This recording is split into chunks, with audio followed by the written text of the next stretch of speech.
కడప జిల్లా బద్వేల్ పట్టణంలోని స్థానిక పోలీస్ స్టేషన్ ఆవరణలో వెలిసిన శ్రీ కనకదుర్గాదేవి అమ్మవారి ఆలయంలో శ్రావణ మాసం మొదటి మంగళవారంను పురస్కరించుకుని అశేష మహిళా భక్తజన మంగళగౌరి దేవి వ్రతంలో పాల్గొన్నారు. గత 10 సంవత్సరాలుగా నిర్విరామంగా ఇక్కడ మంగళగౌరి దేవి వ్రతం జరగడం ఆనవాయితీగా వస్తుందని, ఇందులో భాగంగా శ్రావణ మాసం మొదటి మంగళవారం పురస్కరించుకుని మంగళగౌరి దేవి వ్రతాన్ని అత్యంత భక్తి శ్రద్ధలతో నిర్వహించడం జరిగిందన్నారు.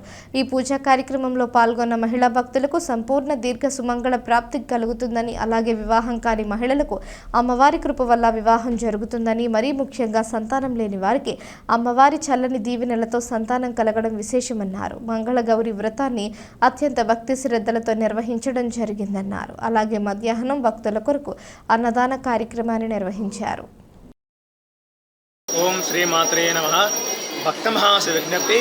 మన ఆంధ్రప్రదేశ్ కడప జిల్లా బద్వేల్ పట్టణంలో పోలీస్ స్టేషన్ సబ్ అరంలో అమ్మవారు మన అమ్మలగన్నమ్మ దుర్గమ్మ వెలిసి ఉన్న కనకదుర్గా దేవాలయంలో గత ఆనవాయితీగా 10 సంవత్సరాలండి ఆనవాయితీగా శ్రీ మంగళగౌరితం నోములు నోచుకుంటూ ఉన్నారు.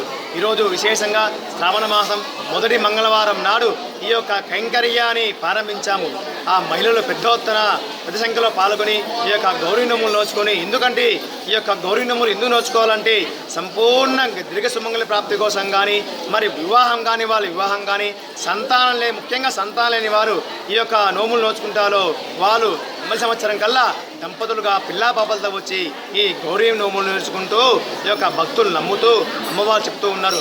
అందుకే ఇంత పవిత్రమైన గౌరీ వ్రతానికి ఇంత మహిళలు ప్రతి సంఖ్యలో పాల్గొని ఈ యొక్క మహత్య కార్యానికి విజయం అందుకుంటున్నారు. కావున బద్వేల్ పట్టణ అందరూ ప్రతి ఒక్కరూ మన ఆలయానికి విచ్చేసి ఈ యొక్క అమ్మ దుర్గమ్మ దర్శనం చేసుకొని ఇలా ఆనవాయితీగా గౌరీ నోము నోల్చుకుంటూ సంపూర్ణంగా దీర్ఘసంధి వ్యాప్తి కలగాలని, మరియు ఆలయంలో వచ్చిన భక్తులందరికీ ఎటువంటి అసౌకర్యం కలగకుండా ఆలయ అభివృద్ధి కమిటీ వాళ్ళు ప్రతి ఒక్కరూ ఆలయ కమిటీ అందరూ అమ్మవారి మహాప్రసాదం అందజేస్తూ ప్రతి ఒక్కరికి ప్రసాదాలతో తీర్థ ప్రసాదాలు సౌకరించు, ఎటువంటి సౌకర్యం అనాసౌకర్యం లేకుండా అన్నదానాలు చేస్తూ వాళ్ళకి అందరికీ సంతోషపెట్టి క్షేమంగా ఇంటికి వెళ్ళమని ఆ యొక్క ఆలయ కమిటీ సభ్యులందరూ పాల్గొంటూ అమ్మ అనుగ్రహం పొందాలని కోరుచున్నాము.